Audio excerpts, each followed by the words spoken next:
په یوه ځنګل کې ډېر وخت وړاندې یو غټ او ویرونکی زمری اوسېده. د هغه سترګې سورې او غږ یې ډېر زورور و. هر څوک به ترېدل او بېګناه حیوانانو ته خطر و.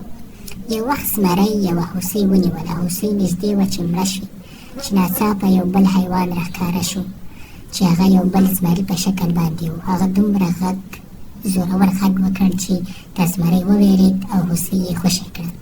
خو دا بل زمری عادي نه و. دا د یو جادوګر په څېر باندې په یو مار باندې بدل شو. خو مار دومره زورور شو په زمري باندې چې زمري د هوسۍ پرېښوده او لاړ. کله چې نورو حیواناتو دا ولیدل خوشحاله شول. هغوی پوه شول چې یو ساتونکی شته چې هره بڼه خپلوي. ځنګل کې امید پیدا شو. بیا یو ښکارچی راغی چې حیوانات به یې نیول او پلورل. ټول حیوانات په ویره کې شول. خو مار د ښکارچي په بڼه باندې راښکاره سو او ټول بندي حیوانات یې د هغه نه راخلاص کړل.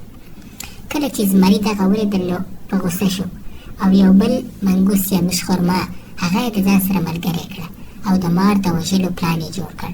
کله چې مار له خپل سوري نه راووت نو مشخورما پرې حمله وکړه او یو سخت جنګ وشو او په اخر کې مار مړ شو. هغه چې د نورو لپاره ځان په خطر کې اچولی. د مار د مرګ نه وروسته ځنګل بیا تیاره شو. زمری او د هغه ملګري بیا په واک کې شول. بیا حیواناتو ته خطر پېښ شو. خو د هغه نه وروسته هغه ښکارچي بیا راغی او دې زمري ته یې دام کېښود او زمری بندي شو او په پنجره کې بند پاتې شو. او اوس هغه زمری په یو بند کې و. څه یې نه شوه کولی. حیوانات چې دا ولیدل نو ډېر پښیمانه شول. هغوی وویل کاشکې مو مار نه وای وژلی. هغه زموږ رښتینی ساتونکی وي. خو اوس ډېر ناوخته شوی و.